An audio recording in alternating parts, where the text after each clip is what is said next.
Bismillahirrahmanirrahim. Assalamu alaikum. Second year bio students, I hope you're doing well by the grace of Allah. Welcome to lecture number 9 of chapter 17, and today we'll be talking about synapse.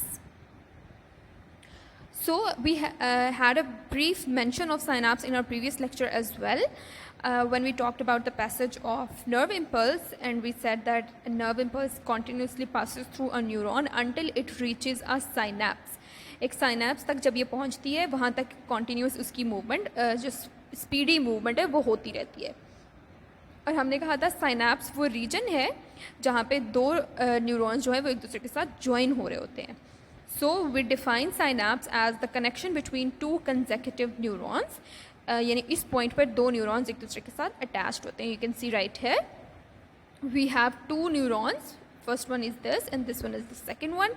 इन दोनों के दरमियान ये दोनों जहाँ पर एक दूसरे से ज्वाइन हो रहे हैं, this part is called synapse, this entire region. From here you can notice that they are not completely attached to each other, यानी एक दूसरे के साथ बिल्कुल जुड़े नहीं हुए, इनके दरमियान में थोड़ा सा गैप है, लाइक सो। ये जो गैप है अब ये किस तरह से कंपनसेट होता है and how does the working passage of nerve impulse work, उसके लिए हम डिटेल में देखते हैं कि साइनैप्स का स्ट्रक्चर होता किस तरह का है। सो साइनैप्स के अंदर axon ending of one neuron is attached with the dendrite of the next neuron, यानी कि इस पिक्चर के अंदर ये हमारे पास एक्सॉन है फर्स्ट न्यूरॉन का और ये सेकंड का डेंड्राइट है, क्योंकि हमें पता है कि अवे फ्रॉम जो सेल बॉडी है, जो नर्व इम्पल्स अवे मूव करती है वो एक्सॉन के थ्रू मूव करती है एंड टुवर्ड्स सेल बॉडी जो है वो डेंड्राइट्स के थ्रू मूव करती है। सो जो अटैचमेंट है वो एक्सॉन की डेंड्राइट के साथ होती है। इन दोनों के दरमियान में कोई साइटोप्लाज्मिक कनेक्शन नहीं है, यानी कि एक दूसरे के साथ कम्प्लीटली ज्वाइंट नहीं है। Instead there are microscopic gaps which are present between these two neurons. And also ये जो कनेक्शन है एक न्यूरॉन का दूसरे न्यूरॉन के साथ इस तरह का, ये हमें लाजमी नहीं है कि हमें सिर्फ एक ही न्यूरॉन एक ही नेक्स्ट न्यूरॉन के साथ जुड़ता हुआ नज़र आए। इंस्टेड यहाँ पर एक ही न्यूरॉन के दो तीन कनेक्शंस भी हो सकते हैं यहाँ पर। It can form synapse with many fibres, बहुत सारे फाइबर्स के साथ। Here you can see a close-up of the same thing. यहाँ पे आपके पास एक न्यूरॉन है, ये उसके डेंड्राइट्स हैं, these are all dendrites। यहाँ से ये उसका एक्सॉन निकल रहा है और एक्सॉन जाकर जब नेक्स्ट न्यूरॉन के साथ अटैच हो रहा है जिस जगह पर, दिस पॉइंट राइट है, ये हमारे पास एक सिंगल जो फाइबर है वो जिस जगह पे अटैच हो रहा है वो हमारे पास साइनैप्स है।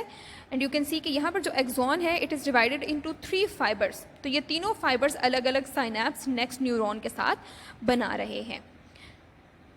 अब इन साइनैप्सिस के अंदर पैसेज ऑफ इम्पल्स किस तरह से होना है, यानी कि बीच में तो हमने कहा गैप आ गया है, अब इस गैप को क्रॉस करना है, ये जो आपको यहाँ पे भी नज़र आ रहा है, इस गैप को जब इम्पल्स ने क्रॉस करना है तो उसके लिए मल्टीपल इम्पल्सेस इन रैपिड सक्सेशन, यानी कि ज़्यादा सारी इम्पल्सेस एक के बाद एक यहाँ पर इकट्ठी होती हैं और फिर उसके बाद ये इकट्ठी एक फोर्स के साथ इस गैप को कवर कर पाती हैं। या तो ये होगा फर्स्ट कंडीशन ये हो सकती है, या सेकंड कंडीशन ये हो सकती है 2 और 3 fibres start an impulse in the next neurons, यानी कि अब जो एक कनेक्शन है उसके अंदर सिंगल फाइबर नहीं बल्कि 2 या 3 फाइबर्स इकट्ठे मिल के काम करते हैं ताकि नर्व इम्पल्स रिसीव भी हो सके और आगे मूव भी हो सके।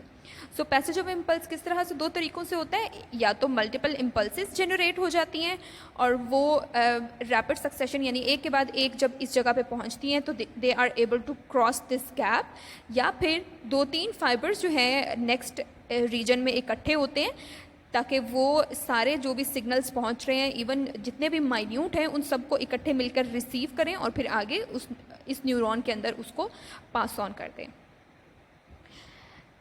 हमने कहा कि इन दोनों के दरमियान में गैप है, तो ये जो एक्शन पोटेंशियल है ऐसा नहीं हो सकता कि इस गैप के अंदर से सिंपल यहाँ पर जो नर्व इम्पल्स पहुँची है लेट्स से वो यहाँ से जंप होकर यहाँ पर पहुँच जाए, क्योंकि उसके यहाँ पर जंप करने का या वहाँ पहुँचने का कोई तरीका नहीं है।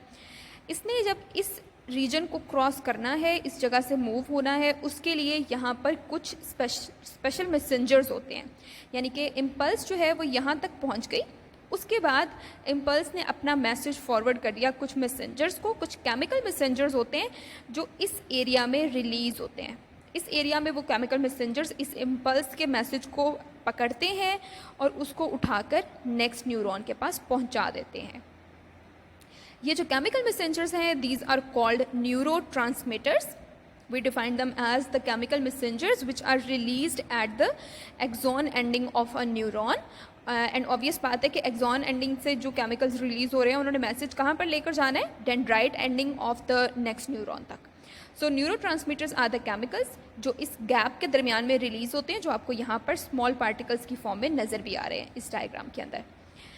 इनके कुछ एग्जांपल्स हैं हमारे पास। मोस्ट कॉमन और मोस्ट इंपॉर्टेंट केमिकल्स जो न्यूरोट्रांसमीटर का फंक्शन परफॉर्म करते हैं वो हैं acetylcholine, we have adrenaline, serotonin, dopamine and epinephrine. These are all important example, you need to remember them. अब हम पैसेज का पूरा पाथवे देख लेते हैं, यानी कि जब इम्पल्स ने इस गैप को क्रॉस करना है तो उसको कौन कौन से काम करने पड़ेंगे, कौन कौन से चेंजेस इस जगह पर आएंगे। फर्स्ट ऑफ ऑल हमारे पास है impulse reaches the synaptic knob. इस रीजन को हम नॉब कहते हैं, साइनेप्टिक नॉब है ये, यानी कि ये वो रीजन है जहाँ पर ये दोनों के दरमियान का जो गैप है या जहाँ पर एक न्यूरॉन ख़त्म हो रहा है, नेक्स्ट न्यूरॉन स्टार्ट हो रहा है। इम्पल्स सबसे पहले तो इस जगह पर पहुँचेगी, स्टेप 1 में ये हुआ। स्टेप 2 में यहाँ पर कुछ वेजिकल्स प्रेजेंट होते हैं। There are some synaptic vesicles in the pre synaptic membrane. इसको हम डायग्राम से अगर देखें तो हमारे पास ये एक न्यूरॉन फर्स्ट वन है और ये हमारे पास सेकेंड न्यूरॉन है। जो फर्स्ट न्यूरॉन है उसको हम कहते हैं this is the pre synaptic neuron. Pre synaptic का मतलब है साइनेप्स से पहले वाला, एंड जो बाद वाला है उसको हम कहते हैं पोस्ट साइनेप्टिक न्यूरॉन, यानी कि जो साइनेप्स के बाद वाला है। सो सबसे पहले स्टेप में यहाँ पर नर्व इम्पल्स पहुँची, यहाँ पे कुछ वेजिकल्स प्रेजेंट होते हैं। इस तरह के वेजिकल्स के बारे में आपको पता है, स्मॉल बॉडीज़ होती हैं जिनके अंदर डिफरेंट सब्सटेंसेस होते हैं। इस केस में ये जो स्मॉल साइनेप्टिक वेजिकल्स हैं, जैसे आपको यहाँ पर नज़र आ रहा है, इनके अंदर होते हैं केमिकल मैसेंजर्स यानी न्यूरोट्रांसमीटर्स। ये जो वेजिकल्स हैं ये जाकर अटैच हो जाते हैं, फ्यूज़ हो जाते हैं इस मेम्ब्रेन के साथ, प्री साइनेप्टिक मेम्ब्रेन के साथ, जैसे आपको इस रीजन में नज़र आ रहा है। जब ये इसके साथ फ्यूज़ होंगे तो इनके अंदर के जितने भी सब्सटेंसेस होंगे वो बाहर की तरफ रिलीज़ हो जाएंगे, बाहर निकल जाएंगे। एज यू कैन सी यहाँ पे केमिकल ट्रांसमीटर्स जो हैं ये बाहर निकल चुके हुए हैं in the gap between these two neurons. So second step में synaptic vesicles fuse with pre synaptic neuron, neurotransmitters third step में साइनेप्टिक क्लेफ्ट में निकल गए। इस रीजन को, ये जो दोनों के दरमियान में गैप है, इसको हम साइनेप्टिक क्लेफ्ट का नाम देते हैं। जैसे आपको यहाँ पे मार्क हुआ नज़र आ रहा है, इतना रीजन जो है ये साइनेप्टिक क्लेफ्ट है और ये रीजन जो है ये साइनेप्टिक नॉब है, यानी ये जो एंडिंग है नॉब की, डोर नॉब की तरह की राउंडेड न्यूरॉन की एंडिंग है, ये साइनेप्टिक नॉब है। सो साइनेप्टिक क्लेफ्ट के अंदर न्यूरोट्रांसमीटर्स निकल आए। Molecules bind to the receptors on post synaptic membrane. Fourth step में क्या होना है, ये सारे जो अब सिंगल यहाँ पे गैप के अंदर न्यूरोट्रांसमीटर्स प्रेजेंट हैं ये जाकर अटैच होते हैं पोस्ट साइनेप्टिक न्यूरॉन के अंदर। लेकिन वहाँ पे भी कहाँ, पोस्ट साइनेप्टिक न्यूरॉन के पास कुछ अटैचमेंट साइट्स होती हैं जिनको रिसेप्टर्स कहते हैं, जो आपको यहाँ पर नज़र आ रही हैं। ये रिसेप्टर्स वो जगह हैं जो कि इन केमिकल मैसेंजर्स को रिसीव करती हैं। जैसे आपको यहाँ पर एक केमिकल मैसेंजर अटैच होता हुआ नज़र आ रहा है और इस जगह पर वो अटैच उसके साथ कम्प्लीटली हो गया है। जब ये केमिकल मैसेंजर रिसेप्टर के साथ अटैच हो जाएगा फिर क्या होगा, they transfer the action potential by causing changes in ion balance. So molecules bind two receptors on the post synaptic membrane. यहाँ तक मैसेज पहुँच गया, मैसेंजर्स पहुँच गए। अब ये मैसेंजर्स अंदर जाएंगे इस post synaptic membrane, post synaptic neuron के पास, और यहाँ पर कुछ इस तरह के चेंजेस कॉज कर देंगे इनकी आयोनिक बैलेंस के अंदर। इस तरह के चेंजेस कॉज करेंगे जिन चेंजेस के बारे में डिटेल में हमने प्रीवियस लेक्चर में देखा कि नर्व इम्पल्स की वजह से क्या चेंजेस आते हैं या कौन कौन से फैक्टर्स होते हैं। तो उस तरह के चेंजेस इस रीजन में ये केमिकल मैसेंजर्स कॉज कर देंगे, जिसकी वजह से यहाँ से नर्व इम्पल्स मूव होना शुरू हो जाएगी।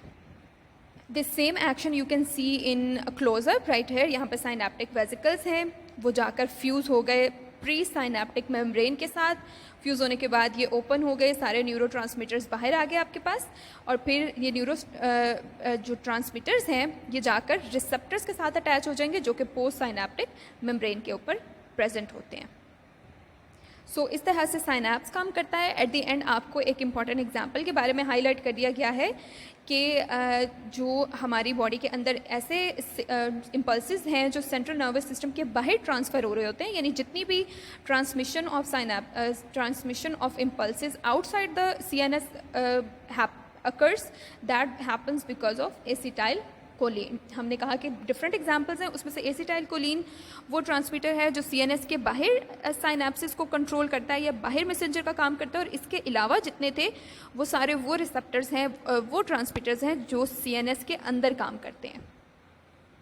Other transmitters work inside the CNS, so acetylcholine works outside the CNS and other transmitters work inside the CNS. So I hope आपको साइनैप्स का ये टॉपिक समझ आ गया होगा। I am sure there is not that much difficult in this topic, and इंशाल्लाह I will see you in the next lecture. अल्लाह हाफिज़।